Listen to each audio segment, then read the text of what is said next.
Olá, companheiros. Olá, companheiros, olá, companheiras que nos assistem nesse momento e que estão aqui presentes no auditório. Nós vamos falar hoje sobre um tema que, por mais que a gente tente esgotar, né, a gente está sempre tendo que atualizar, que é um tema que vive em frequente modificação e sempre gera muitas dúvidas, né, dos servidores. Então, dessa vez, nós convidamos, né, um outro especialista, que é a primeira vez que a gente vai ter a oportunidade de ouvir falar sobre a Previdência do Servidor Público, que é o Dr. Bruno Sá Freire Martins. Ele é advogado, pós-graduado em Direito Público e Direito Previdenciário, servidor público do Estado de Mato Grosso e autor de livros na área de Previdência Pública. Nós vamos, então, ouvir essa fala do Dr. Bruno. A seguir, nós vamos responder algumas perguntas.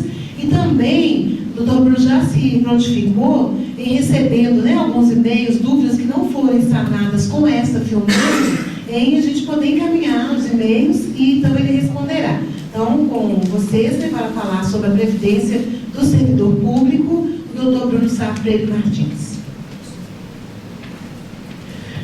Olá, boa noite a todos os aqui presentes, aqueles que nos assistem. Primeiramente, eu gostaria de agradecer o convite para estar aqui hoje falando sobre esse tema, que é um tema de grande relevância, um tema que deixa as pessoas cada vez mais preocupadas e principalmente os servidores públicos. Por que eles ficam cada vez mais preocupados? Porque toda hora que fala em reforma de previdência, começam logo a dizer: não, porque os servidores públicos ganham muito, porque a gente precisa corrigir esses valores, esses números estratosféricos que são pagos, né?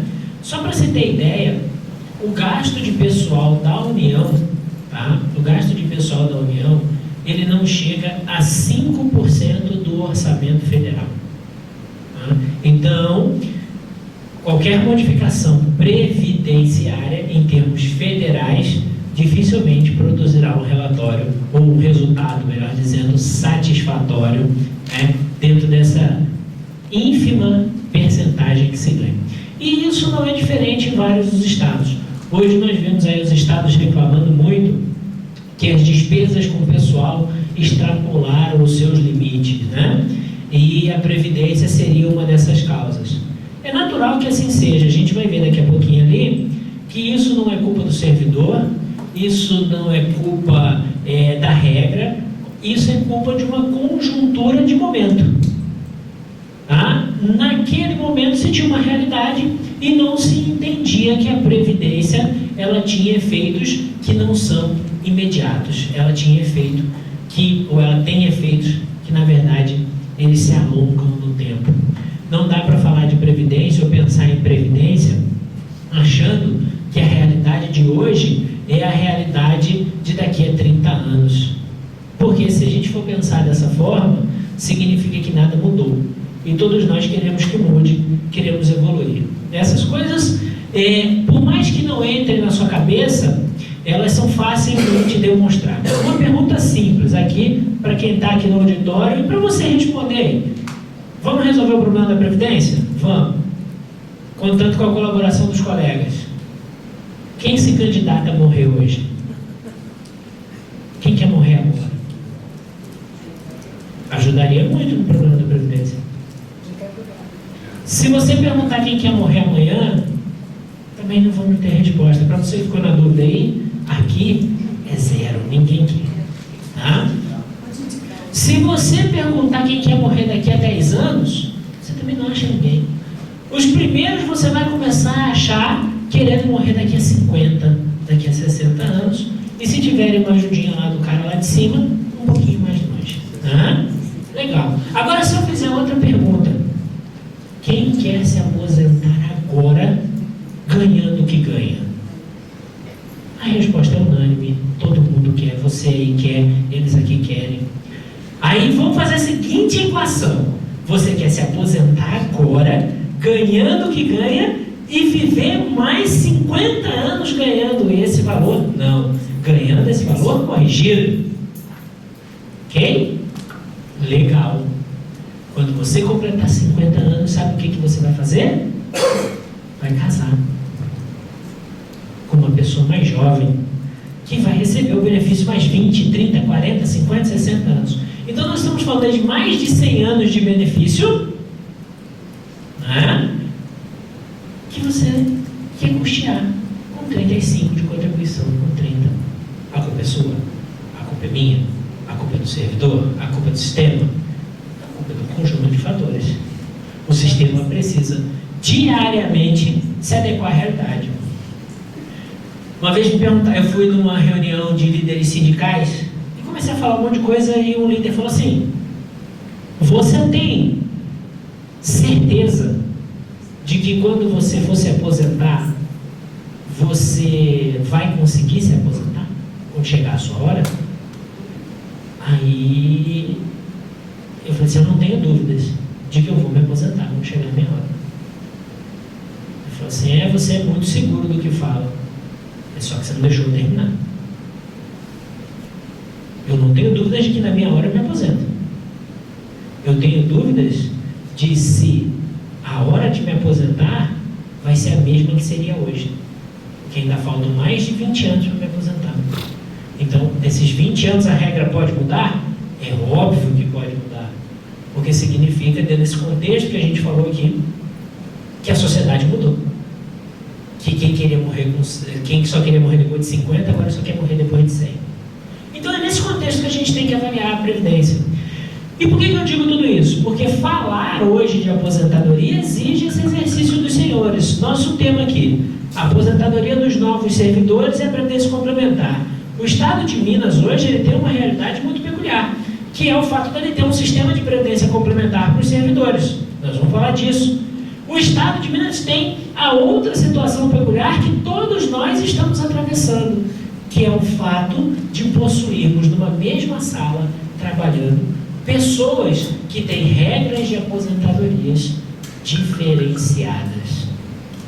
E isso precisa estar claro, tanto para quem está entrando no serviço público ou para quem entrou pós-mudanças, como para aqueles que já estavam há algum tempo. E nós vamos estar abordando tudo isso hoje, tá? Mas antes, a gente precisa contextualizar os senhores disso aqui. É o nosso sistema previdenciário brasileiro. Nosso sistema previdenciário hoje, ele é formado por 2 regimes que são considerados regimes básicos, tá? Esses regimes básicos, eles têm como principal característica o quê? Filiação obrigatória. Ou seja, não tem escolha. Você começa a trabalhar numa empresa, você é filiado. Você entra no serviço público, você é filiado. No primeiro mês já vem o desconto da Previdência. Aí você pensa assim: mas eu não autorizei esse desconto. Como é que descontaram? Aí você procura o RH vai falar o que para você? É obrigatório. Aí você devolve a pergunta: por que é obrigatório? E eu pergunto para vocês: por que é obrigatório descontar a Previdência? Porque o regime é solidário? Com quem? Porque o regime, porque está na Constituição? Legal, mas por que está na Constituição? Tostines vende mais porque é fresquinho ou é fresquinho porque vende mais? Simples, senhores. Estamos lotados de meninas aqui. Vocês não veem, mas eu vejo. Tá? Preciso da ajuda das meninas. Muito simples. Meninas, imaginem o seguinte, podem ser sinceras. Nesse momento exige sinceridade de vocês. Imaginem o seguinte: saiu o pagamento. Vocês pagaram todas as contas. Água, luz, telefone, prestação de carro, foram no mercado, tudo bonitinho. Sobrou R$100 no bolso. O que vocês fazem com os R$100, meninas? Começa um momento confissão. Vai para o shopping. Mais alguém? Endossa, vai para o shopping junto? R$100 já ficou pouco para as duas no shopping. 100 de cada, 200. Eu já sei que elas não vão passar na Vitor Hugo, né? Porque uma vez eu falei: não, uma bolsa da Vitor Hugo. A menina falou assim: não paga nem a entrada, R$100 que sobrou. Gente, é por isso que é obrigatório. Porque se dependesse do ser humano guardar dinheiro para pensar no dia de amanhã, ele não guardaria, ou porque ele não tem condições, ou porque ele quer ir para o shopping. Tá? Então, vem a obrigatoriedade.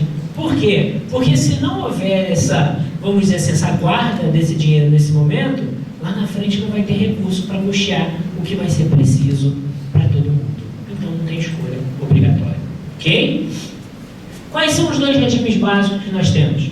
O regime geral, administrado pelo INSS, e os regimes próprios, que são aqueles que nós hoje conhecemos e temos nos estados e em mais de 2.000 municípios, tá? E o regime de previdência complementar, que nós vamos falar melhor sobre ele quando formos falar especificamente sobre a Previcom aqui. O que eu posso dizer para vocês hoje? O regime de previdência complementar, ou melhor, agora, o regime de previdência complementar é justamente aquilo que está escrito. Uma complementação. Tá? E aí eu vou dar uma situação dele lá no regime geral, para vocês, quando a gente chegar na Previcom, terem uma luz maior. Imaginem os senhores, uma grande empresa de Minas Gerais, seja ela qual for, onde o seu presidente recebe de salário 50 mil.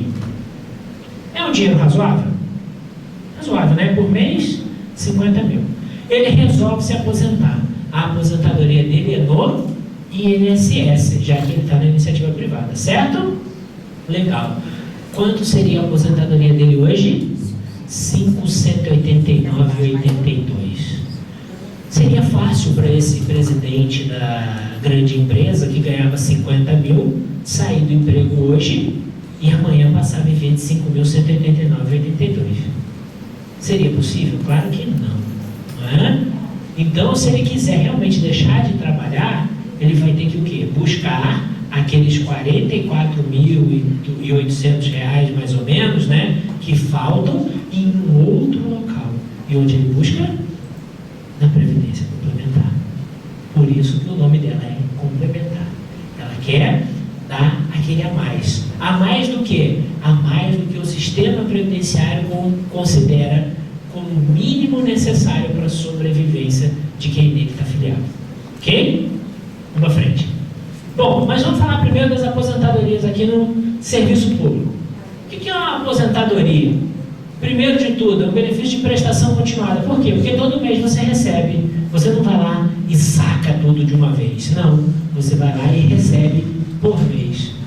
Qual a possibilidade dela ser concedida? De forma voluntária ou de forma compulsória? A outra possibilidade é ela ser concedida em razão da sua incapacidade. Na voluntária e na compulsória, você tem que preencher os requisitos legalmente ou constitucionalmente estabelecidos. Na incapacidade, você tem que demonstrar que não tem mais condições de trabalhar. Por isso que, vamos lá, a gente pode dizer que hoje, pode avançar, a gente tem 3 modalidades de aposentadoria. Se você pegar lá o artigo 40 no parágrafo 1º, ele vai dizer, inciso 1º, aposentadoria por invalidez. Inciso 2º, aposentadoria compulsória. Inciso 3º, aposentadoria voluntária. Ah, Bruno, mas tem aposentadoria por idade. Tem. A aposentadoria por idade é uma espécie de aposentadoria voluntária.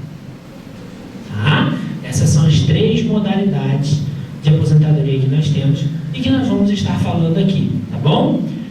Vamos avançar mais um pouquinho, para a gente poder entender um pouquinho do que acontece hoje, da realidade de que entrou recentemente encontrou e da confusão que está na cabeça dos senhores de que eram mais antigos, tá? A gente precisa entender o que aconteceu em linhas gerais ao longo do tempo na história previdenciária da Constituição e da Constituição atual, tá? Não vou nem retroagir muito, vou falar da atual. 1988, Constituição Cidadã. Para mim, em termos previdenciários, Constituição avó. Alguém aqui casado? Filhos? Beleza. Quando você pega seu filho e leva para a casa da avó, o que acontece? Tudo que é proibido na sua casa ele faz lá. Não é isso? Não pode comer chocolate, não pode dormir fora do horário, tem que lavar o dente para dormir. Você chega lá, o guri está dormindo, você chega meia-noite, o guri acabou de dormir, está com a boca suja de chocolate, sinal de que não lavou o dente.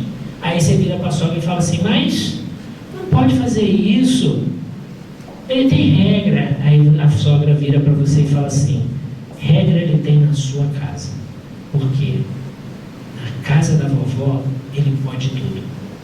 Não é assim? Por isso que a Constituição de 88 era uma Constituição avó em termos previdenciários. Como assim avó? Avó porque, primeiro, ou você se aposentava por tempo de serviço ou por idade. Não eram os dois como são hoje. Tá? Era um ou outro. E aí, quando a gente falava em tempo de serviço, o que era tempo de serviço? Aquilo que a lei dissesse que era tempo. Aí surge o que a gente conheceu como contagem em dobro, contagem fictícia, contar licença em dobro, contar férias em dobro. Imaginem os senhores o seguinte, hoje, quarta-feira, daqui a pouco Atlético e São Paulo, o Atlético já está indo para o Morumbi, já recebi a informação. Para quem é cruzeirense, está torcendo para o São Paulo ganhar. Né? O Cruzeiro ganhou ontem 2-0 do Londrina, está classificado, Copa do Brasil, só não arruma técnico, tentou roubar o técnico do meu Botafogo, mas não conseguiu, coisas da vida. O Atlético vai lá jogar. Vocês imaginam o seguinte, principalmente vocês, meninas que estão aí do outro lado, chegar em casa hoje, o jogo do Atlético começando, encontra o marido, esperando janta sem tomar banho, tá? Esperando a janta sem tomar banho, com uma cerveja de lata aberta no braço do sofá e já fez até aquela marquinha de que derreteu a lata, né? Que estava tão gelada, estava nevando, né?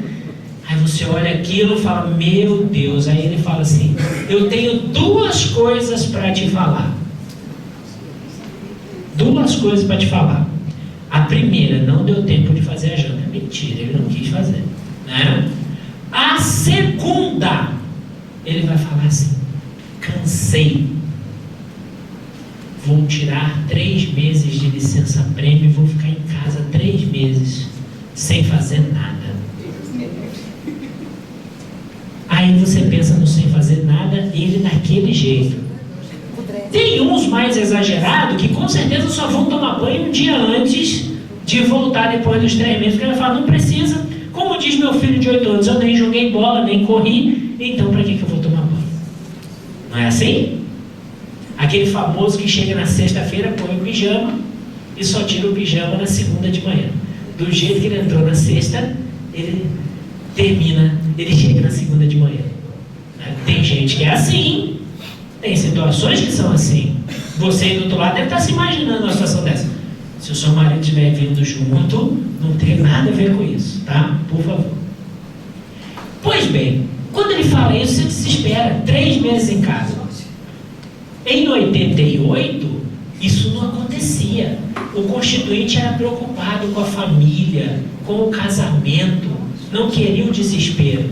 Então ele falava, faz o seguinte, esses 3 meses que você pode ficar em casa pela lei, mas a sua mulher não deixa, tira, em vez de tirar a licença-prêmio, espera na aposentadoria. O que você faz? Conta eles em tudo. Então, 3 meses que nunca existiram se tornam 6 para o efeito de aposentadoria.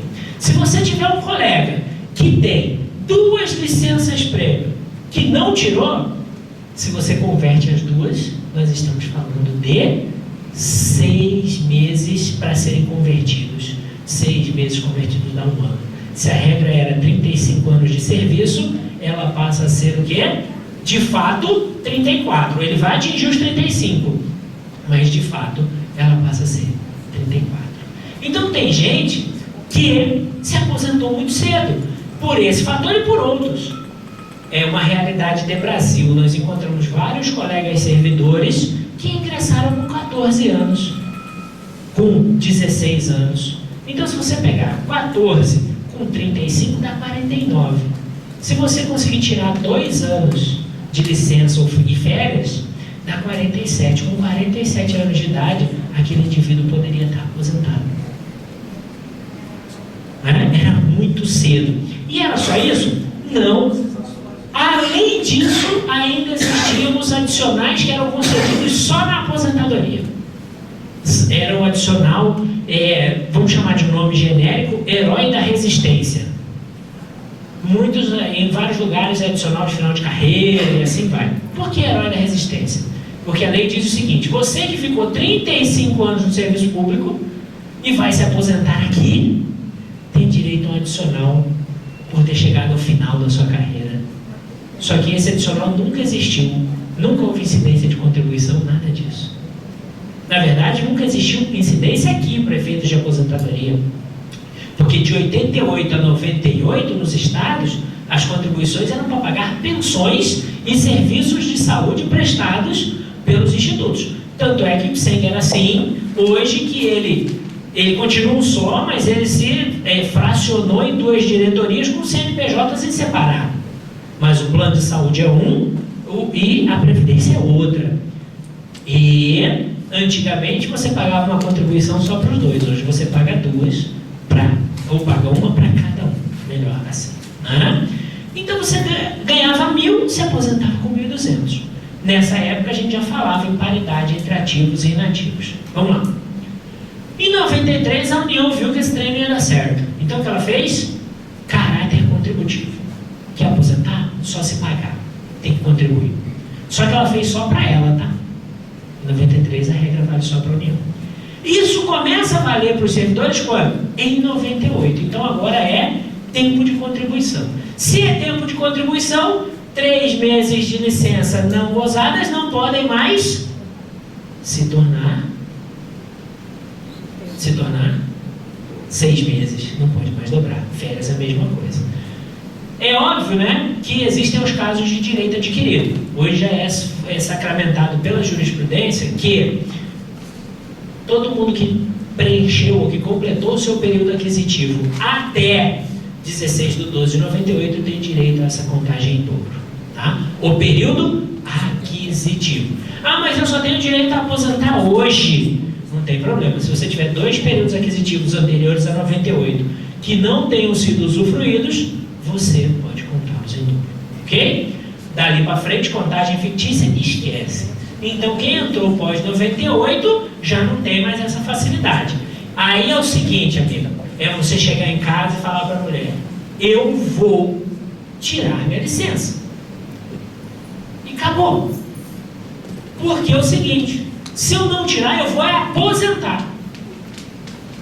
Porque aí depois de aposentado, o que acontece? Aí só indenizando também já está fundamentado, ou já está sacramentado pelo STF, pelo STJ, que licenças e férias não usufruídas na ativa devem ser indenizadas. Olha, se você vai ter esse problema todo com 3 meses de licença, não fale em aposentadoria. Para a sua segurança. Imagina que eu só fui aqui no prédio até o 4º andar, mas o 4º andar é alto. Imagina a mulher pensando que vai ter que o marido ficar a vida inteira em casa daquele jeito. Porque eu fico imaginando assim, o que seria um homem dentro de casa o dia inteiro? Comida, bebida e esporte. Não na prática, mas assistindo na TV. Esporte.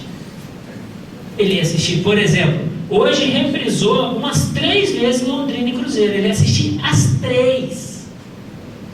Já pensou? Ia ser um negócio impactante na vida daquele casal. Mas vamos lá. Senhores, os requisitos para aposentadoria também mudam. Então agora, para se aposentar, o servidor ele se aposenta por tempo de contribuição ou por idade. Ok. Só que na aposentadoria por tempo de contribuição, a gente vai ver melhor a regra, os senhores vão ver que também se exige idade. Tá? São introduzidos alguns requisitos de proteção à previdência do servidor. Como assim de proteção? A gente estava até conversando sobre isso antes. Hoje não existe mais aquela possibilidade que o cara tinha antes de falar assim: eu vou dar entre aspas, por favor, um golpe no sistema previdenciário. O que o cara fazia? Ele passava a vida inteira como contribuinte individual, contador, advogado, contribuindo em cima de um salário mínimo.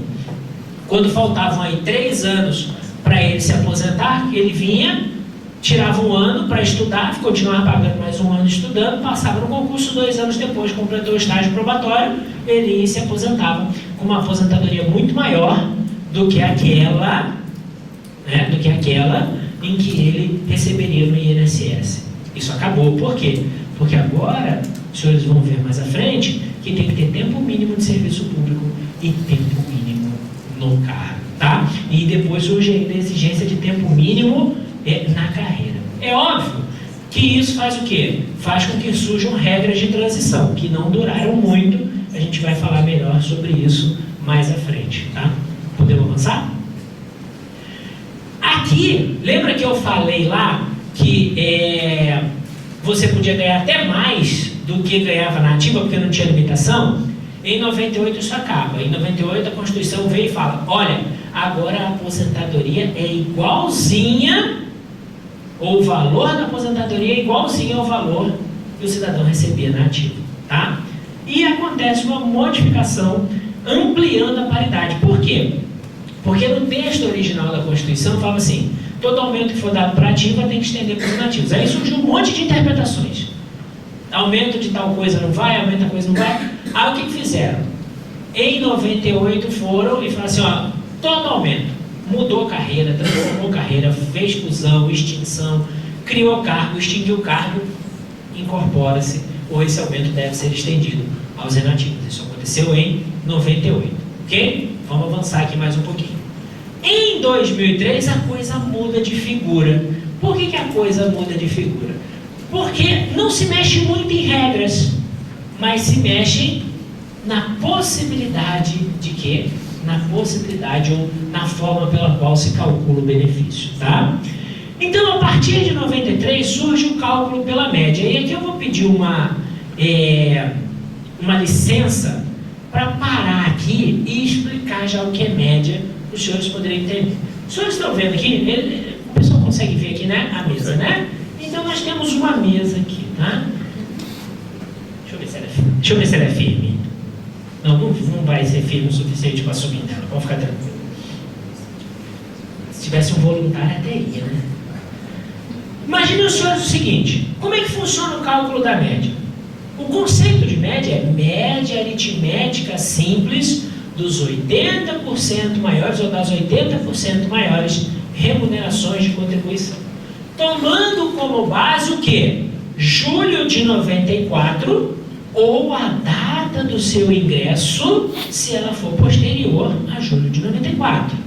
E esse período se estende até quando? Até a data da sua aposentadoria. Então imagine os senhores aqui. Julho de 94. Todo mundo me vendo aqui. Aqui é julho de 94, certo? Estamos em maio de 2016. Galera boa de matemática, desconsiderando o salário ou 13º. Quantos meses existem entre julho de 94 e maio de 2016? Pode usar a calculadora, eu deixo, porque matemática também não é o meu forte. E aí, alguém? Meses. Deu 36 anos? Então 36 vezes 12. Mas não dá 36 não. Dá 32. 32 vezes 12. E aí, gente? 384, é isso? 384? Aí, ó, 384. Como eu, ninguém gosta de matemática. Então, o que eu faço? Eu pego esses 384, ou essas 384 remunerações, tá? E faço uma atualização delas, mês a mês. Como é que se atualiza, Bruno? É emitido o Ministério da Previdência emite todo mês uma portaria dizendo quais são os fatores de atualização, tá? O que acontece? Você usa esses fatores e aplica em cada mês. Legal. atualizamos. Então, hoje eu tenho presente, eu tenho o valor presente, o valor atual de julho de 94, não é isso? De quanto eu ganhei em julho de 94. Legal. Então, eu tenho atual? Tenho. Então, vamos fazer o seguinte. Agora, tudo que for abaixo de um salário mínimo, eu descarto. Vocês concordam comigo que nesse período aqui, pode ter período em que eu contribuí para o INSS? Pode, né? É só eu afermar o tempo. Então, se tiver algum valor atualizado, que for do período de INSS, que for superior ao teto, 589,82, eu também corto ele no teto. Ok? Legal. 386. Fiz essa operação matemática toda. O que eu faço agora? Tiro os 80% maiores. Não é isso? 80% de 386.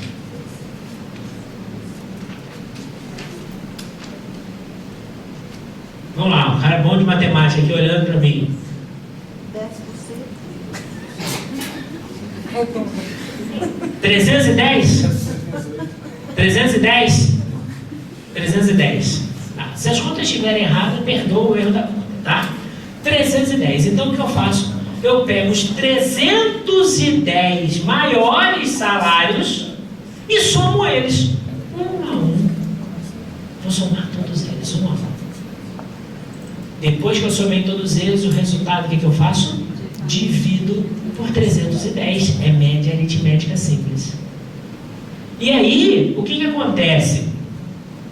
Eu vou usar aqui o controle para exemplificar bem, tá? Vou até ali, ó. Vamos aqui, vem aqui comigo. Vamos lá. O controle representa a última remuneração que você recebeu. Ok? Concordam comigo que quando eu faço uma conta dessa, o resultado dela pode estar acima, ser igual, ou estar abaixo da última remuneração que eu recebi? Pode, né? Matemática pode tudo. Beleza. O que diz a Constituição? Que os proventos são limitados à última remuneração do cargo efetivo. Ou seja, limitados, não são iguais. Se eles são limitados, significa o quê? Se o valor for acima, eu tenho que reduzi-lo até a última. Se o valor for igual à última, não faço nada. E se ele for menor do que a última, o que acontece? Fica do jeito que está. Esse é o tipo de jogo que eu digo o seguinte: no máximo, você só empata. Porque se der acima, você reduz. Se der igual, fica do jeito que está. E se der abaixo, vai ficar o valor de baixo. É o que vai acontecer com os adversários do Botafogo no Campeonato Brasileiro. No máximo vão empatar. Todos vão perder. Tá? Compara a média com o Campeonato Brasileiro, que você vai ver que é o que vai acontecer com os adversários do Botafogo. Os outros times não. Os times é meia boca, né? Então, assim, que nós vamos ser campeão brasileiro esse ano, da Copa do Brasil. Ano que vem vamos ganhar a Libertadores e o Mundial. Eu tenho dito isso para todo mundo. Ninguém acredita, mas vai acontecer. Tá? Senhores, então é assim que se calcula a média. Tá? Eu já disse isso um pouquinho mais cedo na reunião que tivemos e vou repetir para os senhores. A média se aplica a todos que ingressaram no serviço público a partir de janeiro de 2004. Mas não é de aplicação exclusiva a esse grupo. Eu entrei em 80, Bruno, eu posso, ou melhor, eu entrei em 2000, eu posso me aposentar pela média? Pode. E quando eu for falar de regras, eu vou dizer para vocês por quê. Tá? Então veja bem, para quem entrou a partir de janeiro de 2004, é a única fórmula de cálculo. Mas não é exclusiva desse pessoal. Ok? Mais à frente a gente fala melhor sobre isso. Vamos lá. Bom, as regras de transição são alteradas, né? As regras de transição são alteradas, surgem outras regras. Pode avançar. E um outro detalhezinho que eu deixei passar, acabou a questão da paridade como regra, tá? Aí, a partir de 2003, o seu reajuste é só para quê? Para recompor o seu poder de compra. Então, a inflação deu 2%. É o reajuste que tem direito que se aposentar por uma regra que não dá direito mais à paridade. A gente vai falar melhor sobre isso quando a gente vai falar de regras. Vou ensinar um macetezinho para vocês guardarem na mente aí, que é fácil, tá? 2005. Aí começa uma flexibilização das mudanças previdenciárias. 2005, primeira coisa, surge uma nova regra, que é a regra 85-95. Não se preocupem, vocês viram essa regra aí em 2012, 2013, 2014, uma polêmica danada no INSS, 85 pontos, 95 pontos, gradativa, cresce um ponto por ano. Não se preocupe, nada daquilo aplica para a gente. Para a gente isso já existe desde 2005, sem gradação nenhuma, tá bom? Pode avançar. Em 2012, acontece uma flexibilização das regras na aposentadoria por invalidez, que a gente vai falar melhor. E agora, pode avançar, em 2015, né, nós temos aí a que ficou conhecida como, eu acho graça a isso, né? PEC. O que é PEC? PEC é proposta de emenda constitucional. Hoje existe a Lei Complementar 152 que já até regulou a emenda 88, mas a emenda 88 continua sendo chamada de PEC, né? Ela se transformou na PEC 88. A emenda 88 que mexeu na aposentadoria compulsória dos membros de tribunais superiores e do Tribunal de Contas da União, e que atingiu depois, foi estendida para todos os servidores, tá bom? Vamos avançar? Vamos falar então das aposentadorias, vamos lá. Primeira aposentadoria por invalidez, todo mundo se sujeita a ela. Por quê? Porque ela é um benefício de natureza obrigatória. Constatou-se a invalidez, não tem escolha. Não cabe ao servidor decidir se vai se aposentar ou não. É dever da administração aposentá-lo, porque está reconhecido que ele não tem condições de saúde para continuar atuando. Ao mesmo tempo, ele é um benefício sob condição. Que condição? A condição de estar incapaz. Porque se ele recupera a sua saúde, ele pode voltar a atuar. Ok? Ele pode não, ele deve voltar a atuar. Para sempre, ou melhor, até o dia que ele completar 75 anos. Por quê? Porque nesse dia, ele não tem mais como voltar, porque a compulsória não permite. Tá?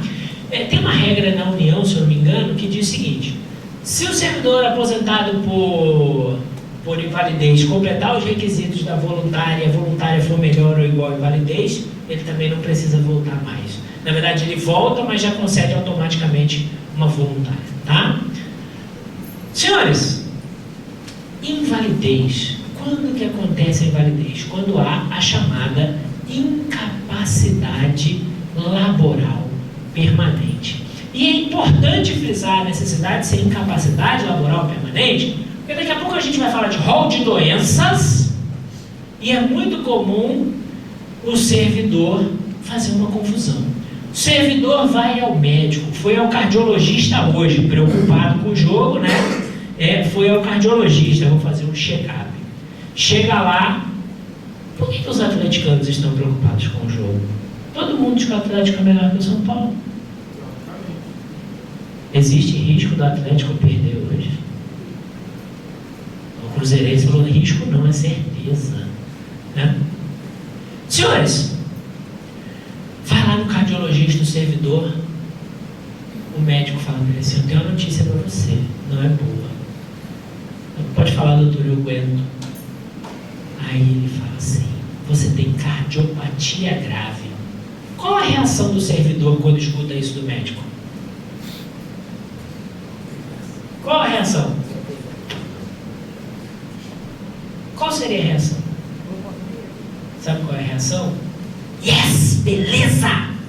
Mas o médico não entende por quê? Porque você vai se aposentar por invalidez. Não é assim. A doença não significa necessariamente aposentadoria por invalidez. Por quê? Porque ela tem que ensejar a incapacidade laboral permanente. Bruno, mas está escrito na lei que quem tem cardiopatia grave se aposenta por invalidez. Não é isso que está escrito lá. mostrar para vocês que não é isso, daqui a pouquinho. Antes disso, outra coisa que é importante, a incapacidade é para as atribuições do cargo ou de outro compatível. Isso é muito importante. E por que é muito importante? Porque os peritos acham que você tem que ser capaz para toda e qualquer atividade, quando não é assim, tá? Não é assim porque, imaginem os senhores, existe algum cargo hoje na carreira dos senhores que exija nível superior em direito? Só para carreira, Escrivão. Então vamos lá, o escrivão, ele só pode ser escrivão se ele for bacharel em direito. Legal. Imagine os senhores o seguinte: o escrivão está incapaz de ser escrivão, mas o médico chegou e falou assim: não, ele está incapaz de ser escrivão, mas ele pode ser juiz. Então determina a readaptação dele para juiz. Isso pode? Isso não pode, porque a readaptação só pode acontecer em cargos com atribuições compatíveis, com o mesmo nível de escolaridade e com, principalmente, equivalência remuneratória. Se um desses 3 requisitos não estiver presentes, ele tem que ser aposentado, mesmo que ele consiga exercer outra função. Digamos que aquele escrivão não consegue estar lá no ofício dele diário, mas consegue dar aula na faculdade de Direito, faculdade privada. Você não pode readaptá-lo para professor da universidade estadual, mas ele vai poder trabalhar na universidade privada. Tá? Por quê? Porque um desses 3 fatores que eu falei de readaptação não estão presentes. Então, toda vez que se falar em readaptação, tem que se tomar um cuidado muito grande para, na verdade, ela não ser um desvio de função. Tá? Faltou um dos 3, ela é desvio de função. Ok? Pode avançar para a gente. Bom, regra geral, os proventos são proporcionais. Proporcionais como assim, Bruno? Ao tempo de contribuição que você tem.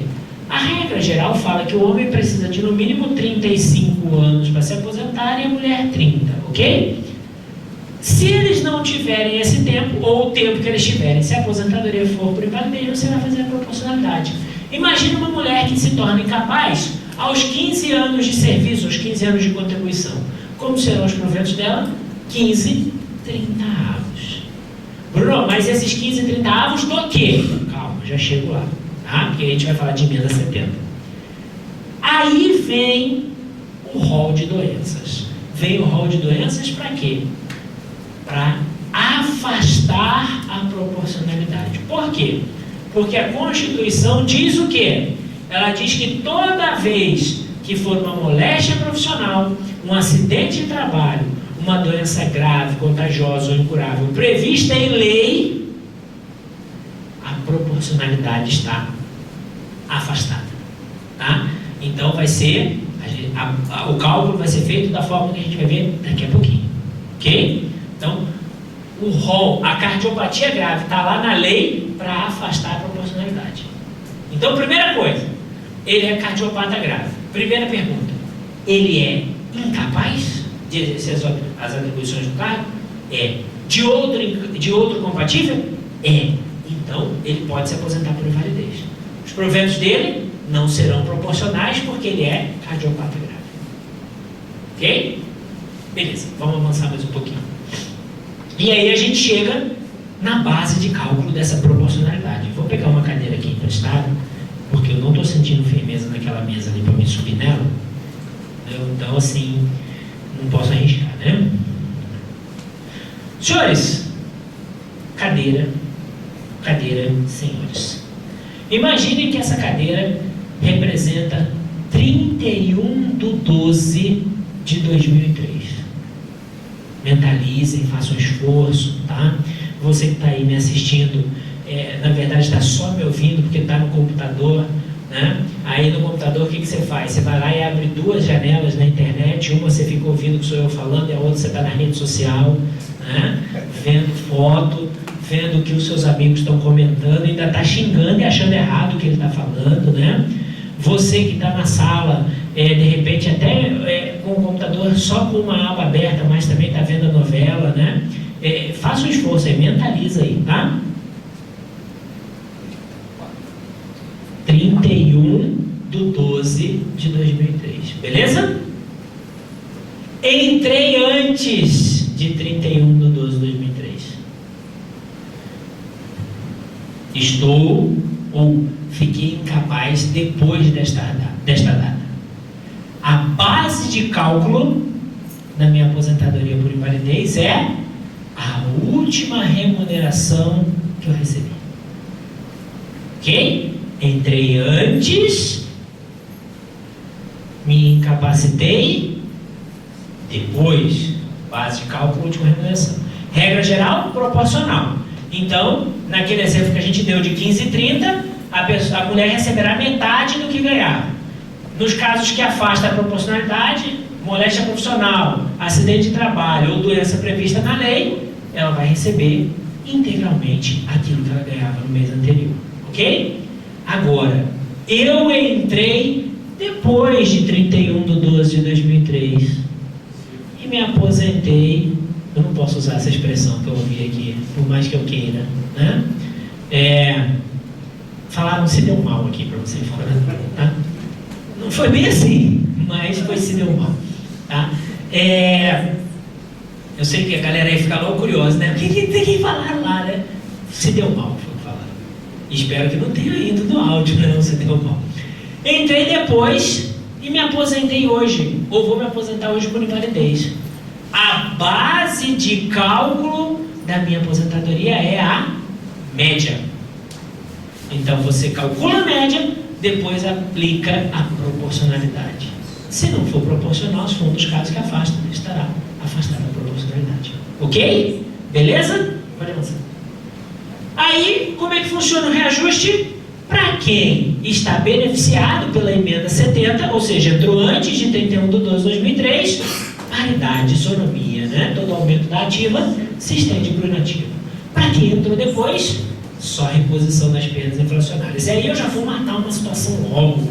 Como que eu sei quando é paridade, quando é reposição da inflação? Simples. Toda vez que falar em aposentadoria com última remuneração, aposentadoria integral, paridade, isonomia. Toda vez que se for falado aposentadoria pela média, reajuste para repor as perdas inflacionárias. Beleza? Cursinho.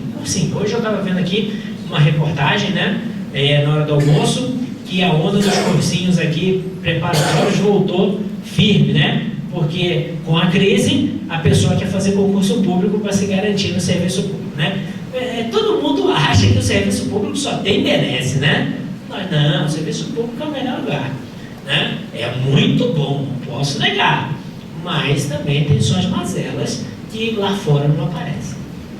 Então assim, voltou a febre. Isso aqui é a mesma coisa, tá? Guarda aquela regrinha lá para prova. Falou em última, falou em proventos integrais, reajuste por isonomia. Falou em média, reajuste por reposição da inflação. Beleza? Tranquilo? Então vamos avançar. Vamos falar da compulsória, né? Compulsória hoje, 75 anos para todo mundo, mulher e homem, 75 anos, não tem escolha. A única exceção é quem? Ou são quem? Os agentes diplomáticos, porque lá tem uma regra de progressividade que vai demorar 10 anos para implantar a aposentadoria compulsória aos 75, tá? Como são calculados os proventos?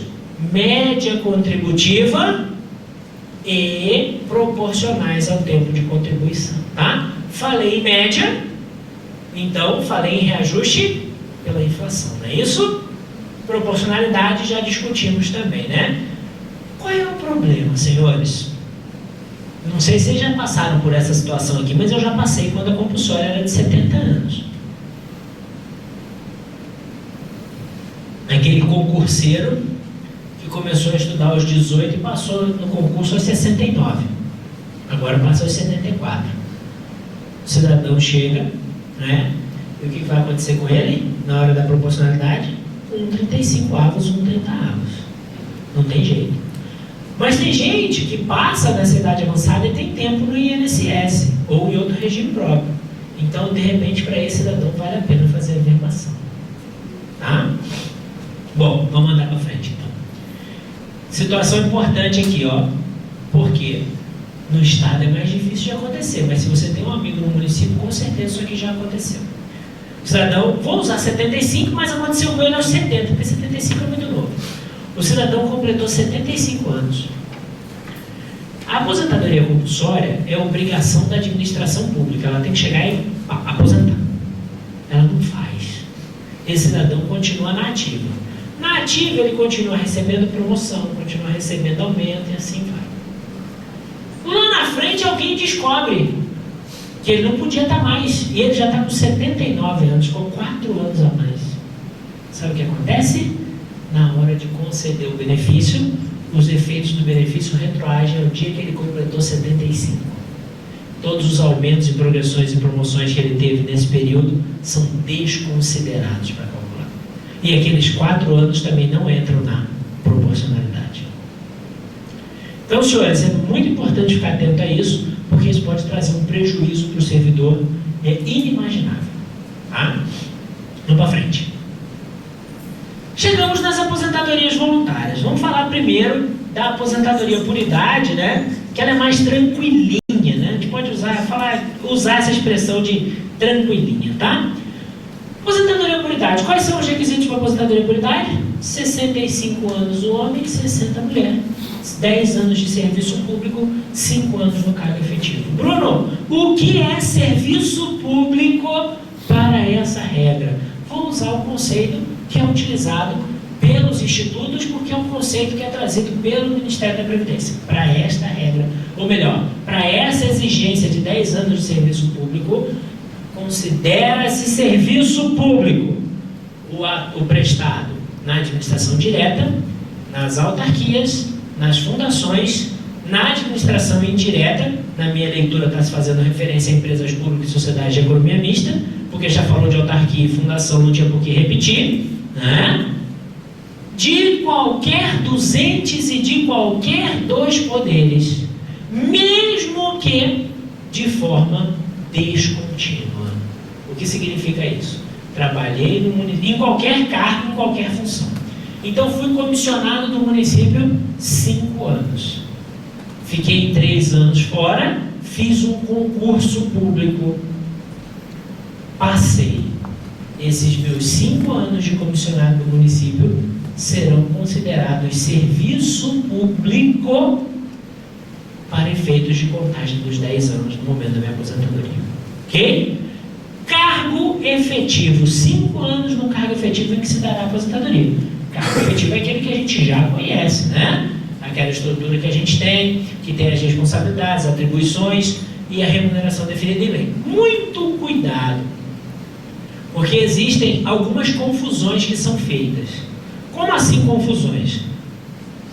Hoje é comum nós estruturarmos as nossas carreiras em classes. Acredito que tenhamos a mesma realidade. A classe ela pode ser por número, classe 1, 2, 3, ou ela pode ser por letra, classe A, B e C. Tem muita gente que acha que o cargo de escrivão classe A é um e o cargo de escrivão classe B é outro. Não é essa a realidade. As classes são só a estrutura de carreira. Ou melhor, a estrutura de progressão daquele cargo. E isso está bem claro na lei de carreira dos senhores. O cargo é escrivão. Atribuição tal, tal, tal. O escrivão progredirá da classe A para B. Então fica claro que é o escrivão andando na escadinha. E não o escrivão saindo de um escrivão para outro escrivão. Ok? Isso é importante porque tem gente que faz essa confusão. Vamos lá. Os proventos aqui também são proporcionais ao tempo de contribuição e calculados pela média, tá? Aí isso a gente já viu bastante, ok? Essa é a regra geral da aposentadoria por idade. Agora nós vamos falar da regra geral da aposentadoria por tempo de contribuição. Vamos lá. Como eu disse para vocês, agora a aposentadoria por tempo de contribuição ela exige idade também. Então ela vai exigir 60 anos para o homem e 55 para a mulher, 35 de contribuição para o homem e 30 para a mulher, 10 anos de serviço público e 5 no cargo. Pode avançar. Proventos calculados pela média. Reajuste com base na preservação do valor real. Deixa eu dar uma olhadinha aqui, se eu já posso falar sobre isso ou se eu tenho. Não, pode avançar. Senhores, o que é tempo de contribuição? Não existe esse conceito nas leis. Então, tempo de contribuição, numa regra geral, é o mesmo que tempo trabalhado, certo? Por quê? Porque se você trabalha, você recebe remuneração. Se você recebe remuneração, você contribui. Beleza? É óbvio que nós temos as chamadas licenças remuneradas, que é um período onde não há trabalho, mas é considerado como de efetivo exercício, por isso os senhores recebem remuneração e é descontado contribuição. Ok? Beleza. Mas existe uma outra peculiaridade. Qual é a peculiaridade que vocês têm aqui em Minas? Quando você tira licença para tratar de interesses particulares, você pode optar por continuar contribuindo. Poxa, Bruno, mas aí não tem trabalho, aí não é efetivo exercício, eu posso pagar?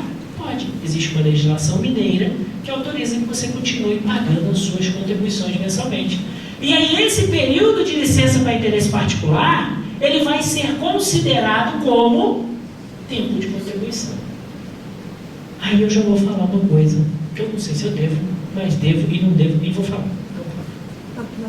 A lei de vocês diz que, como todas as outras, diz que vocês têm que pagar a contribuição de vocês e mais a patronal.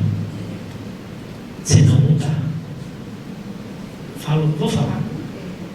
Um órgão daqui desse estado, chamado Tribunal de Justiça, não sei se vocês conhecem, tem o entendimento de que a exigência de pagamento da contribuição patronal pelo servidor é inconstitucional.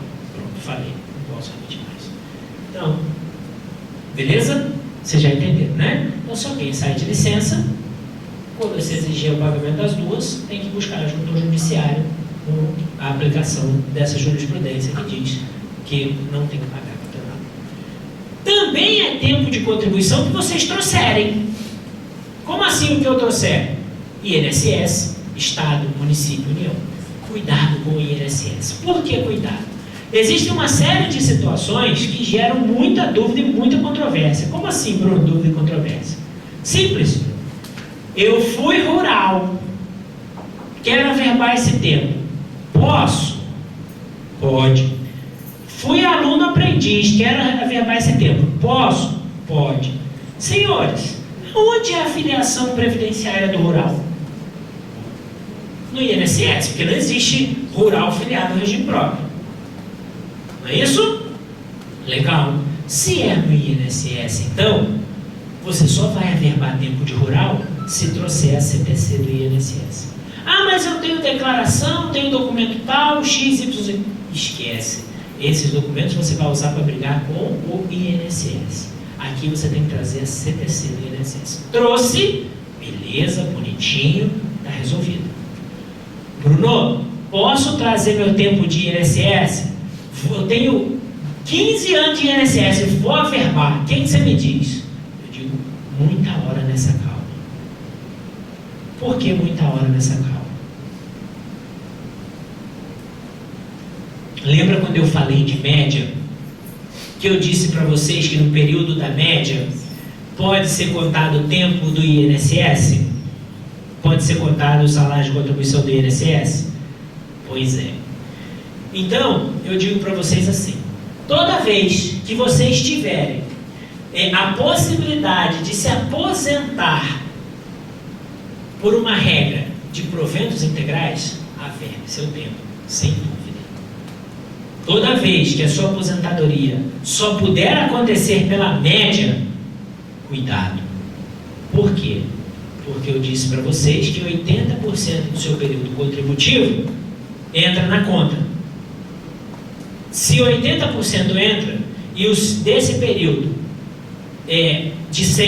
dos 100% de base desse período, o INSS for superior a 20, vamos dizer, nosso exemplo de 386, se você tiver 100 meses de INSS muito baixo, nós tiramos só 76.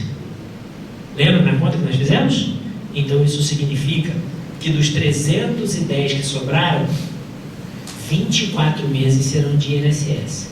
E como quem contribui lá geralmente contribui baixo, contribui pouco, né? Você corre o risco de levar o seu benefício para baixo, tem um valor muito inferior à sua última remuneração. Tá? Outra coisa, Bruno, eu posso trazer o tempo do jeito que eu quiser e averbar? Não. Eu costumo dizer que a nossa vida, ou melhor, nosso tempo de contribuição é uma linha, ou deveria ser uma linha, que se inicia no dia que a gente começa a trabalhar, e todos nós queremos que ela vá até o final sem interrupção. Ninguém quer ficar desempregado, certo? Então, para que você possa averbar tempo, esse tempo não pode ser o que nós chamamos de tempo concomitante. Como assim tempo concomitante?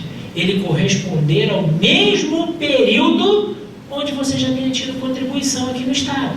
Então imagine você o seguinte, eu trabalhei aqui no Estado de 90 a 95, e ao mesmo tempo eu tinha uma função de professor numa universidade ou numa escola, e aí eu também contribuí lá. Eu quero trazer o INSS de 90 a 95 para averbar. Posso? Não pode.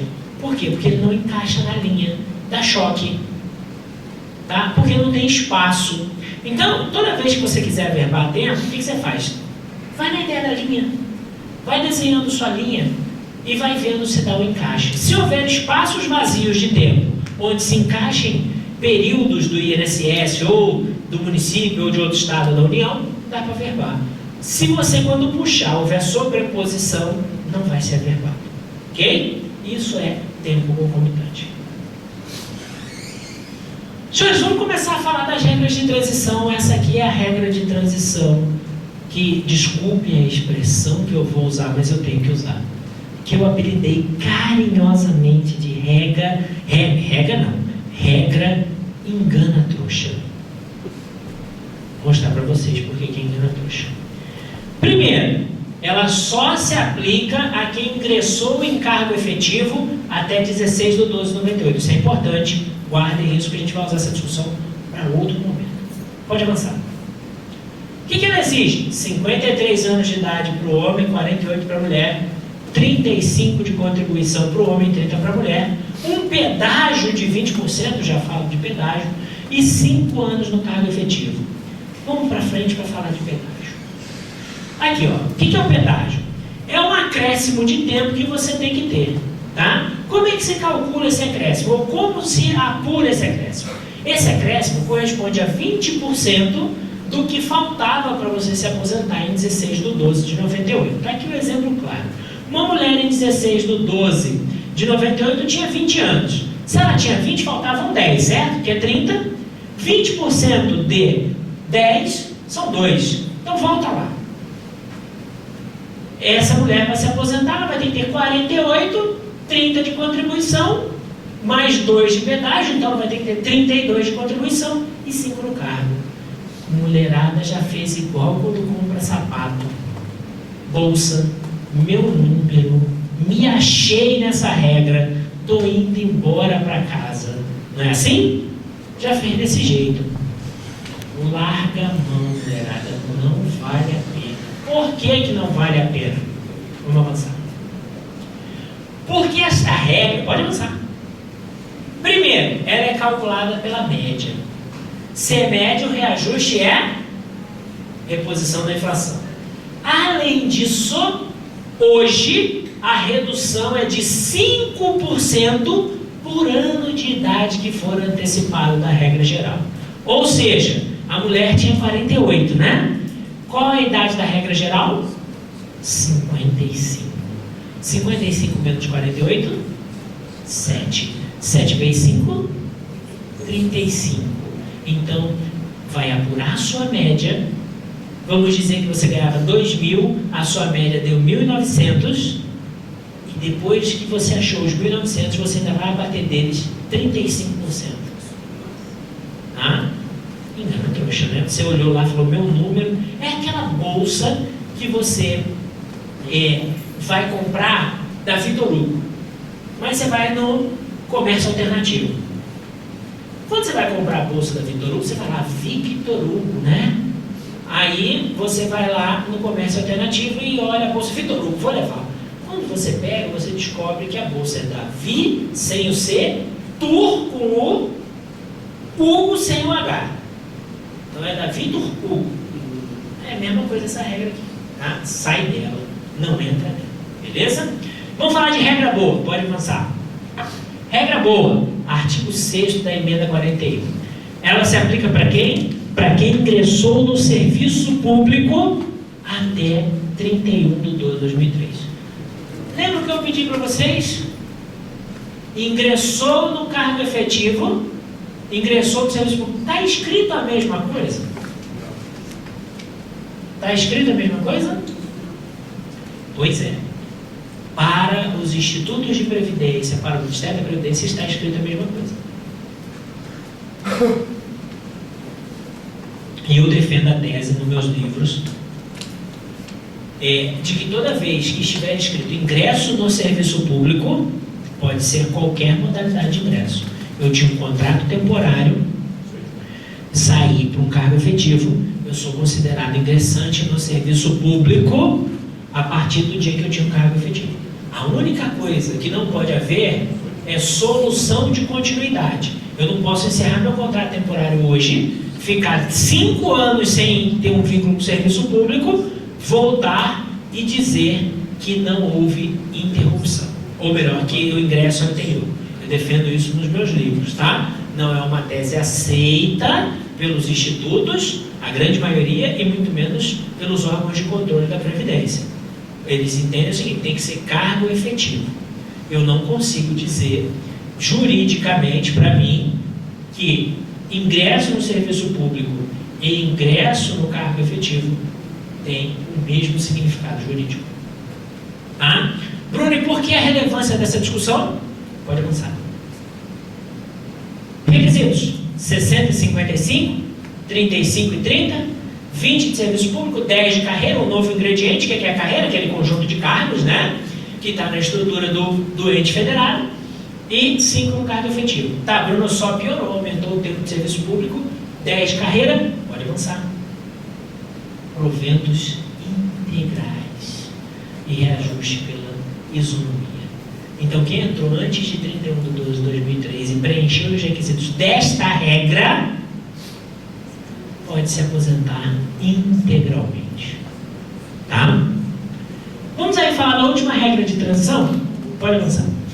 Só vale para quem ingressou no serviço público até 16/12/98. Lembrando tudo aquilo que nós já falamos sobre o serviço público. Pode avançar?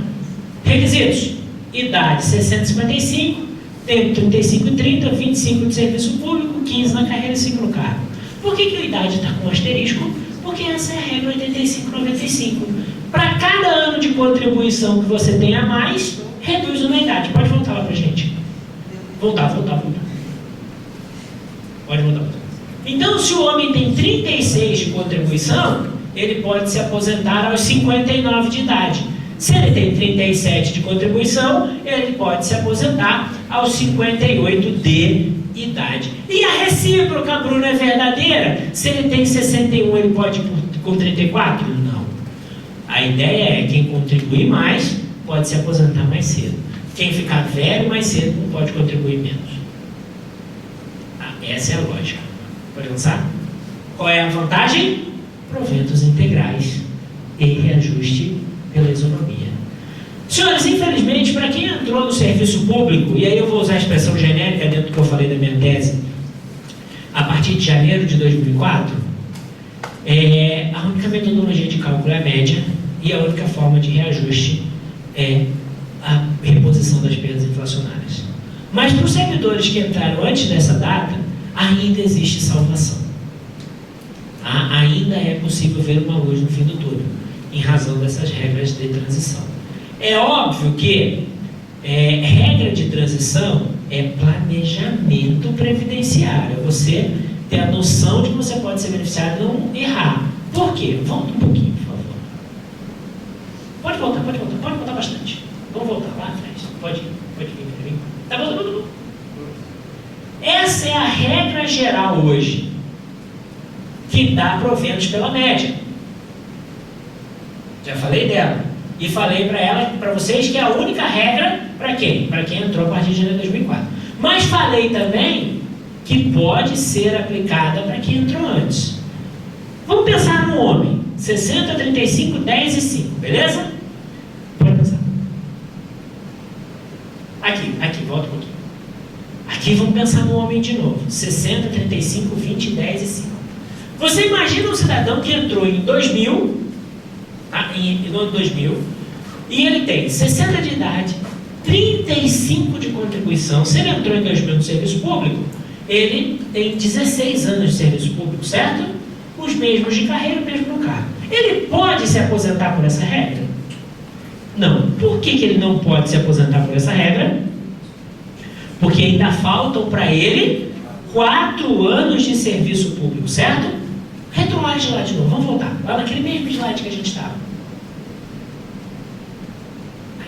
Ele pode ir por essa regra?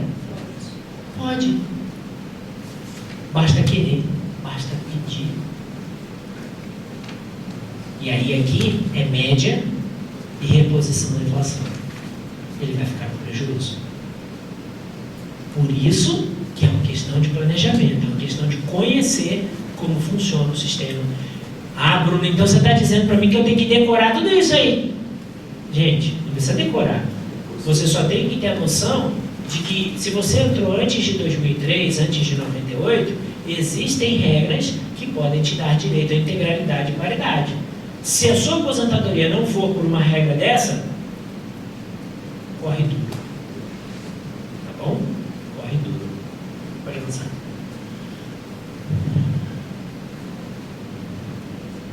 Pode ir. Lá em aposentadoria especial. Aí. Senhores, vamos falar aqui rapidinho sobre a aposentadoria especial, para a gente entrar logo no previsto complementar. O parágrafo 4º do artigo 40 diz que podem haver critérios e requisitos diferenciados previstos em lei complementar, desde que se trate de um servidor com deficiência, de um servidor que exerce uma atividade de risco e de um servidor que atue sob condições especiais que prejudicam a saúde ou a sua integridade física. Como é que está isso hoje? O único item que tem regulamentação é a atividade de risco, e mesmo assim só para os policiais. Outras categorias que exercem atividade de risco não têm regulamentação. No item 1, servidor com deficiência. O que tem acontecido? Os servidores têm ido ao Supremo, e o Supremo tem deferido mandados de injunção, mandando aplicar a Lei Complementar Federal 142, que é a que rege a aposentadoria do segurado com deficiência onde? No INSS. No caso de quem exerce atividade sob condições que prejudicam a saúde, o que acontece? Súmula vinculante 33. Os pedidos têm que ser analisados administrativamente com base nas regras previstas para o INSS. Tá bom? Eu sei aqui que vocês têm o mesmo problema que tem todo mundo aí, e eu vou citar só esse, porque senão a gente vai alongar demais, que tem todo o Brasil no Poder Judiciário, oficiais de justiça. Existe um mandado de injunção que foi julgado pelo Supremo, dizendo que os oficiais de justiça não têm direito à aposentadoria especial com base no inciso 2º. Tá? Por quê? Porque falta previsão legal, e aí eles ficaram na dúvida se seria uma atividade de risco ou não, uma atividade perigosa ou não, e aí entenderam por bem esperar a regulamentação. Ponto. Agora, nada impede, e hoje já existem jurisprudências, né, nesse sentido, para o INSS, no sentido de quê? De que os vigilantes, lógico, a jurisprudência lá é vigilante armado, né? Mas com um bom arredondamento, caberia talvez os oficiais de justiça. Lá existem entendimentos de que os vigilantes têm direito à aposentadoria porque têm a saúde e a integridade física prejudicada, estão expostos a agente, que é esse agente de periculosidade. Então hoje, eu diria para vocês o seguinte: a alternativa dos oficiais de justiça seria tentar enquadrá-los no inciso 3º, tá? Mediante o reconhecimento da periculosidade da sua atividade e pegando os entendimentos do INSS. Como eu disse, é muita coisa para falar, porque tem a questão de laudo, para isso é preciso laudo que comprove a exposição no ambiente, Mas assim, vai ficar para outra oportunidade a gente tratar, mas é um caminho a ser tomado, tá? Hoje a súmula vinculante 33 autoriza os senhores a utilizar-se das regras do INSS, ok? Vamos avançar. Vamos falar então sobre previdência complementar. Pode ir lá. Senhores, parágrafo 14 do artigo 40. A União, os Estados, o Distrito Federal e os municípios, quando instituírem regime de previdência complementar para seus servidores, limitarão o quê? Limitarão o benefício ao valor máximo pago pelo INSS. Pode avançar. Parágrafo 16. Para quem já estiver no sistema no momento em que ela for instituída, essa regra não se aplica, né? Salvo se ele aderir a ela, né? Ele tem que fazer opção por essa regra, ok? O que significa isso? Isso significa que a partir da criação do sistema de previdência complementar, todos os servidores que ingressarem no serviço público vão se aposentar ganhando R$ 5.189,82 valores de hoje. Temos que ver o valor da época, né? Como assim? Eu ganho, se eu entrar, fizer um concurso com um cargo para ganhar 20 mil, a minha aposentadoria é 5.189? Isso mesmo. E o restante? O restante você vai buscar na Previdência Complementar. Lembra quando nós falamos no início do presidente da grande empresa? Daquela lógica dele? Vai ser a mesma, ou é a mesma lógica no serviço público. Quando é considerado instituído o sistema de Previdência Complementar? Ele é considerado instituído no momento em que o plano de benefícios é aprovado pelo órgão regulador federal. O órgão regulador federal é a Previc.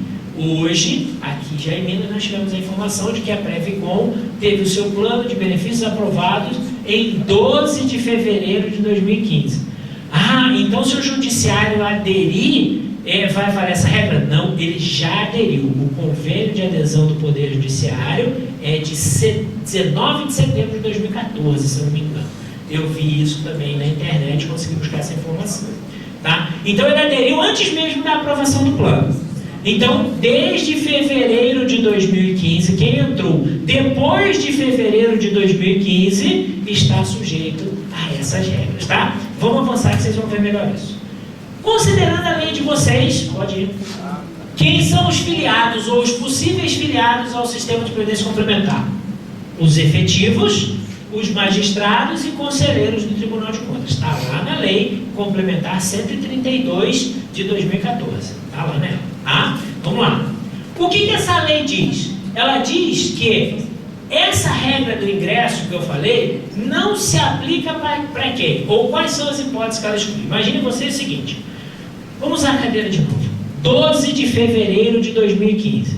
Eu entrei no Poder Judiciário de Minas Gerais em março de 2015. Eu já estou sujeito a essas novas regras. Agora, tem exceções? Tem. Primeiro, ter ingressado no serviço público antes da lei complementar. Vê só, serviço público. Aqui nós temos outra discussão. A interpretação, ao meu ver, não pode ser restritiva. Ali fala serviço público.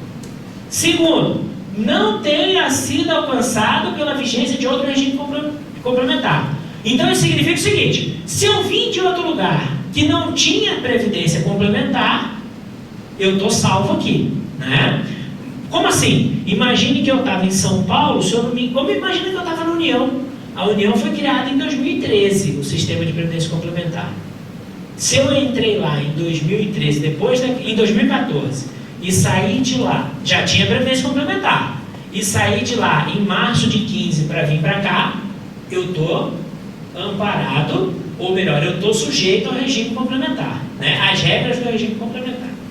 Agora, se eu estava em Mato Grosso, que não tinha, e não tem até hoje, e saí de lá e vim direto para cá, eu estaria fora. É a interpretação, né? Que eu faço, principalmente se você levar em conta o inciso terceiro. Sem descontinuidade, tenha sido exonerado de um cargo para investir-se em outro. Ele não fala de que esfera tem que ser. A lei não taxa. E se você for olhar os dispositivos constitucionais, eles também não dizem. Eles falam ingresso no serviço público. Pode voltar. Mais um. Somente mediante sua prévia opção poderá ser aplicado ao servidor que tiver ingressado no serviço público até a data da publicação do ato de instituição. Esse é o dispositivo constitucional, parágrafo 16. Ele não fala no serviço público do ente, no ente federado, não fala nada disso. Então, a mesma leitura que eu fiz lá atrás de serviço público, ao meu ver, cabe aqui para esse conceito. Ok? Podemos voltar. Pode ir para frente. Uma outra situação que tem prevista lá é a questão da manutenção da filiação, que se dá em que casos? Na questão de cessão, né, para outro órgão, outra entidade, qualquer ente federado, pode ir. No caso de afastamento temporário, né, independente, você pode ver lá que independente do recebimento de remuneração, então se for uma licença para interesse particular, ou se for uma licença para saúde, ele mantém-se filiado, né, ou que optar pelo chamado benefício proporcional diferido ao autopatrocínio. O que é isso? É aquele cidadão que saiu, foi exonerado ou foi demitido, e naquele momento o que ele fez? Ele pegou uma aposentadoria lá na Previdência Complementar proporcional, ou falou, não, eu vou continuar pagando a Previdência Complementar, eu assumo o ônus de pagar. Por isso, benefício proporcional diferido ou autopatrocínio, tá? Ele sai do serviço público, mas não se desvincula da Previdência Complementar, ou naquele momento ele pega uma aposentadoria proporcional de acordo com o plano de benefícios, ok? Então, nessa situação aqui também, ele é considerado filiado. Por quê? Porque os beneficiários, aqueles que estão recebendo benefícios, também são filiados na condição de assistidos, tá? Podemos avançar? O que acontece? Então, qual que é a realidade de vocês hoje? Quem ingressou antes da Previcom, que no caso é 12 de fevereiro de 2015, porque 12 de fevereiro não tinha lei de 2014. 12 de fevereiro de 2015, porque é a data em que a Previc aprovou o plano de benefício. Quem ingressou antes, o benefício é limitado à última remuneração. Seja calculado pela média, seja correspondente à última remuneração, de acordo com aquilo que a gente já viu. Quem ingressou depois, o benefício é limitado a 5.189,82 e o excedente você tem que se filiar na Previdência Complementar. Avança, por favor. Aí olha o que acontece com você. Você paga, o pessoal que ingressou depois, vai pagar 11% de 5.189,82, tá? E o restante, ele vai contribuir para a Previcom. Ele é obrigado a filiar na Previcom? Não, a filiação é facultativa. Ele pode filiar num banco, numa outra instituição? Pode, não tem problema nenhum. Ele pode ficar sem? Pode. Ele só tem que ter a consciência de que o dia em que ele se aposentar, ele se aposenta com 5.189. É óbvio que no exemplo que a gente está dando é uma pessoa que ganha mais do que isso, né? Então, o que vai acontecer? 11% de 5.189 e ele vai pagar da diferença. O cidadão que ganha 10 mil, por exemplo, vai pagar aí em cima de 4.811, né? Ele vai pagar aí os percentuais de acordo com o plano de benefício, ou de acordo com o benefício que ele escolheu, tá? Então ele vai lá dentro do plano e fala, eu quero esse benefício, então lá tem os percentuais. O ente federado, o Estado de Minas Gerais, o Poder Judiciário, paga até 7,5%. Se vocês fizerem uma escolha lá que dê 9,5%, eles vão pagar 7,5% e você vai pagar 9,5%. Então você vai pagar 2% a mais do que o Poder Judiciário. E por que é importante essa questão das contribuições? Avança aí pra gente. Por quê? Porque hoje, o nosso modelo, antes de eu falar de benefícios, né? O nosso modelo, ele é um modelo de contribuição definida, né? Tá no próximo, a gente vai falar do próximo, então. Deixa eu falar aqui do benefício, eu falo no próximo, vocês poderem entender. Quais são os benefícios que existem hoje? O benefício programado. O que é o benefício programado? Mesma coisa. Depois de tanto tempo de contribuição se aposenta. E o benefício de risco, né? O que é benefício de risco ou não programado? É aquele que se dá em razão da invalidez ou da morte, tá? Não tem como você prever que isso vai acontecer. Então, para você ter direito a esses dois benefícios, o que você faz?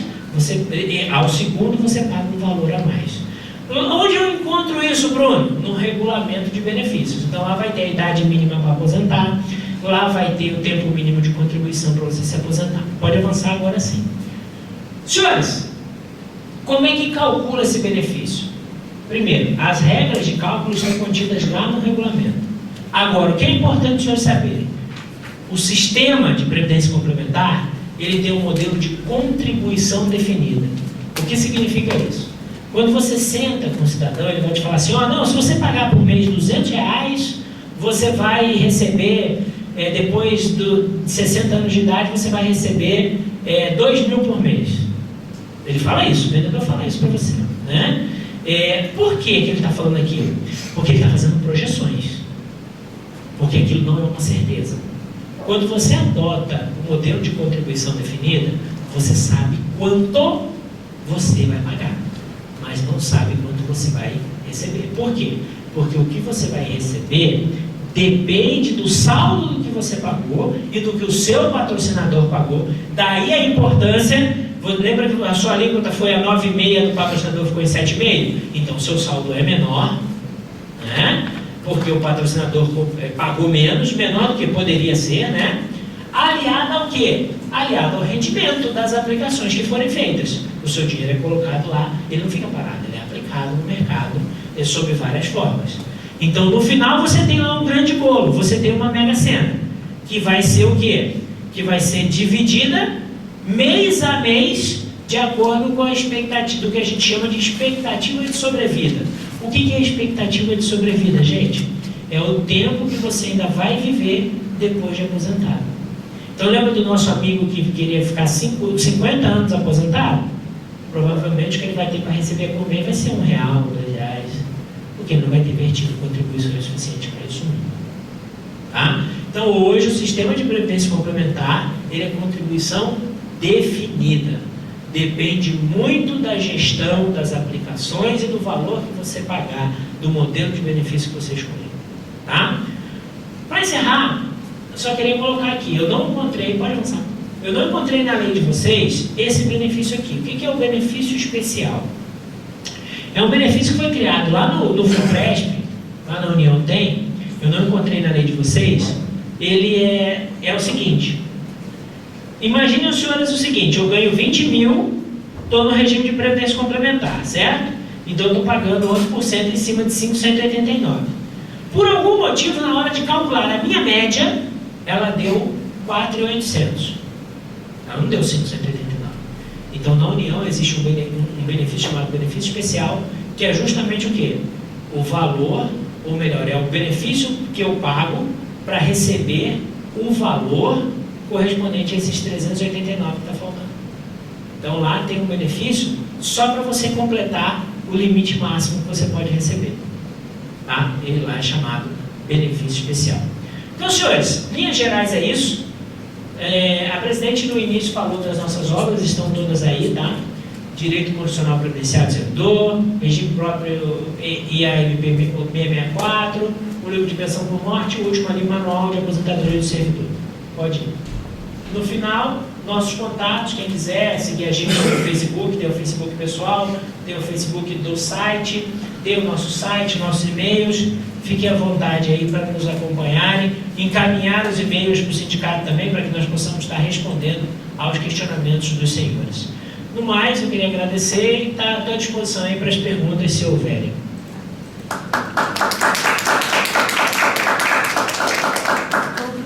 Tem uma dúvida do servidor que, no caso, também eu compartilho, porque a Previdicom, pelo que a gente está entendendo dela ainda, pelo que a gente está entendendo, não foi disponibilizado. Sobre a Previdicom, né, Previdência Complementar aqui em Minas, embora instituída, ainda não está valendo. O servidor ainda não pode fazer, né, a contribuição. E aí, o que é a dúvida dos servidores? É que, embora já estejam sujeitos a não receber mais, né, a última remuneração, salvo se ela for, né, igual ou inferior à média, ele ainda não tem condição, então está sujeito já, pelo que você explicou, aos 5% e poucos, mas ao mesmo tempo ele ainda não está tendo efetivamente a possibilidade de complementar. já que ela foi criada, mas ainda não está... Não está podendo se filiar. Se filiar, isso. Olha, não poderia ser assim. Deve estar havendo algum embaraço técnico para isso acontecer. Por quê? A própria lei a complementar 132, ela diz e deixa bem claro que a partir do momento em que o plano de benefícios for aprovado pela Previc, ela passa a valer. Então, desde 12 de fevereiro de 2015, ela está valendo. Tá? O que isso pode acarretar? Isso pode acarretar algum prejuízo sim para o servidor. Em que sentido? Ele vai se aposentar, por exemplo, antes no regime próprio e depois na previdência complementar. Então ele vai ficar um tempo ganhando menos. Ou para que isso não aconteça, a hora que liberar a filiação dele, vai ter que ter uma forma dele pagar mais para compensar esse tempo. Então eles vão ter que dar alguma questão administrativa, e aí terem que ver aí lá, de fato, porque, por exemplo, eu acessei o site hoje, encontrei várias informações e não vi nada nesse sentido. Olha, você não pode ainda, pelo menos no site eu não achei nenhuma informação dizendo não pode filiar. O que faltava para o judiciário filiar era o convênio está feito desde setembro de 2014, tem lá o convênio também no site para quem quiser olhar, o plano de benefícios aprovado desde fevereiro de 2015, então não há motivo para não filiar. O que pode acontecer é talvez uma falta de informação, ou eles não estão indo até os órgãos para fazer essa filiação. E a outra dúvida aí, no caso é minha, porque para mim não existia, para nós servidores públicos, a hipótese de aposentadoria por idade. Assim, para mim sempre é idade e tempo de contribuição. E aí quando numa das lâminas aqui falou na aposentadoria por idade, eu me perdi nessa hora, assim, se existe essa hipótese do servidor público se aposentar por idade sem ter o tempo de contribuição, ou tem que ser os dois, né? Existe. A aposentadoria voluntária hoje, ela se subdivide, né, apesar de algumas discussões, em 4. Aposentadoria do professor, e aí eu vou subdividir em 4, não vou entrar no mérito das discussões, né, só para a gente poder entender. Aposentadoria do professor, aposentadoria especial, que na verdade engloba as 3, né? Mas aposentadoria especial, aposentadoria por tempo de contribuição, onde você tem que ter idade e tempo, e aposentadoria por idade, onde você tem que ter só a idade. Ah, Bruno, então quer dizer que se eu tiver 2 anos de serviço público eu posso aposentar? Não. Volta lá pra gente na lâmina lá. Lá ficou claro que existem aqueles mecanismos de proteção. Então você só vai conseguir se aposentar por idade se você tiver no mínimo 10 anos de serviço público. Pode voltar mais, pode voltar bem mais. É a primeira regra da voluntária lá. Aí, vai estar ali, por idade, pode voltar. Aí, ó. Então, você tem que ter no mínimo 10 anos de serviço público. Sem eles você não aposenta. Ah, mas então tem que ser tempo de contribuição? 10 anos de serviço público. O seu tempo de contribuição vai ser utilizado onde? Na hora de calcular a proporcionalidade. Ah, eu tenho 10 anos também de contribuição, então o seu benefício é 10, 30 avos. Média, e depois de calcular da média, 10, 30 avos. Tá, mas ela existe sim, tá lá. Se você pegar lá o inciso 3º, você vai ver, na letra A aposentadoria por tempo, na letra B, a aposentadoria por idade. Ela nunca deixou de existir. Muita gente acha isso, né? E isso é natural porque no INSS é bem divididinho. É aposentadoria por idade e aposentadoria por tempo. Aqui, quando em 98 jogou a idade dentro do tempo, virou uma bagunça para as pessoas entenderem quanto nome. Você continua chamando de tempo de contribuição, uma aposentadoria que também exige idade. Então a pessoa começa a não conseguir assimilar. Não tem, é uma dúvida que todos têm mesmo, tá? Chegou uma outra aqui. Chegou uma outra de um servidor por e-mail, Bruno. Eu vou ler para o senhor. Os servidores que estavam em empresas públicas no regime seletista, que foram aprovados em outro concurso público e tomaram posse sem interrupção do vínculo com o serviço público e antes do período estabelecido pela Lei Complementar 132. Eles têm direito a optarem pelo regime próprio, com integralidade ou pela média? Veja só, quando eu defendo a minha tese do serviço público, eu faço uma ressalva com relação às empresas públicas e sociedades de economia mista. Porque o regime de emprego público é o mais diferenciado de todos. Então, eu acho realmente difícil de reconhecer que na empresa pública teria acontecido ingresso anterior. Tá? Até porque existem empresas públicas e sociedades de economia mista que a gente sabe que, apesar de ter essa natureza, elas não cumprem a sua finalidade. As empresas públicas e sociedades de economia mista só podem existir para duas coisas: segurança nacional e intervenção no setor econômico. Tem empresa que não faz nenhum nem outro, e existe, né? Então, assim, e quem for aprofundar depois na minha tese vai poder ver que eu invoco alguns precedentes do próprio Ministério da Previdência, onde ele usa a expressão cargo, função, mas ele deixa de lado a expressão emprego público. Para os 10 anos, para os 20 anos, está escrito lá, não tem como fugir. Aí não é interpretar o que o próprio Ministério da Previdência escreveu na orientação normativa 02. Agora, para ingresso, onde a interpretação é diferente, aí exige uma construção melhor. E hoje eu diria para vocês o seguinte: eu ainda tenho dificuldade de encaixar a empresa pública nesse conceito de ingresso anterior, por causa dessas peculiaridades. Só para poder errar mesmo, porque a gente está dizendo, né, eu mesmo faço comentários às vezes assim, eu posso ter equivocado, quando eles falam da reforma possível, reforma da Previdência, eles falam que lá no INSS eles vão criar a regra do I também, né, idade mínima e tempo de contribuição. Eu falo, para nós não é novidade, porque nós já é assim. Mas quando a gente então fala que existe essa hipótese do I só a idade mínima, né, e não com tempo de contribuição, é porque existia até quem estava no serviço público em determinado período ou não? Ainda vale hoje? Não, em 88 já existia essa exigência. O que aconteceu de 88 para cá? Ela só mudou a metodologia de cálculo, média, né? E ela ganhou essa proteção aqui. 10 anos de serviço público, 5 no cargo. Mas hoje, quem entrar hoje, quando fizer 65 anos se for homem, quando fizer 60 se for mulher, se tiver esses dois requisitos, pode se aposentar por idade. Tá? Não tem problema nenhum, não. Ela não é uma regra de transição. Seguinte, as entidades de previdência privada, de acordo com a Constituição, elas devem ser públicas, né? Todavia, a Previcon, ela tem natureza privada. No seu entendimento, né? Você entende que ela pode ser questionada com sucesso, essa natureza privada e não pública da entidade de previdência complementar da Previcon? Veja só, não é bem assim. A Constituição diz que a entidade gestora, ou melhor, que a previdência complementar tem que ter natureza pública.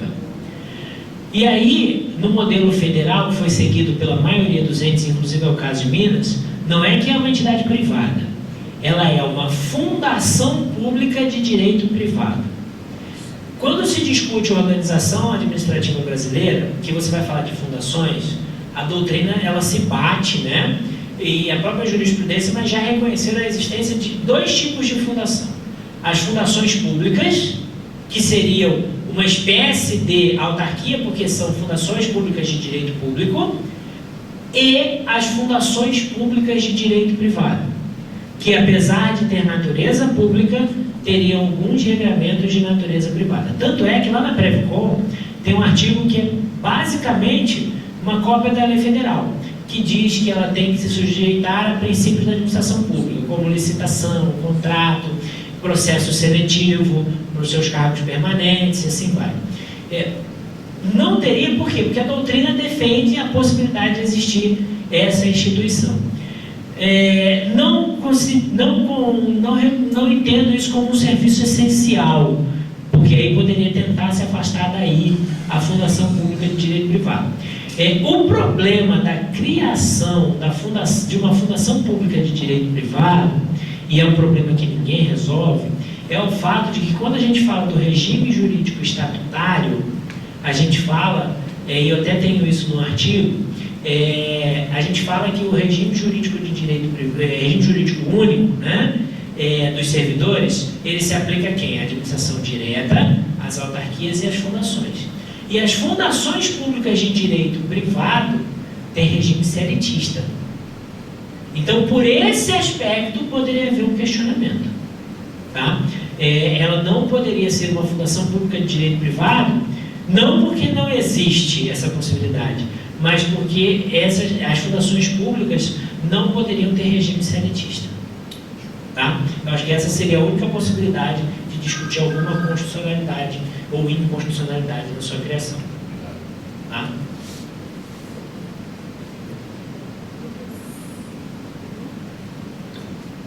Ninguém mais uma vez eu agradeço, devolver a palavra aqui para o presidente.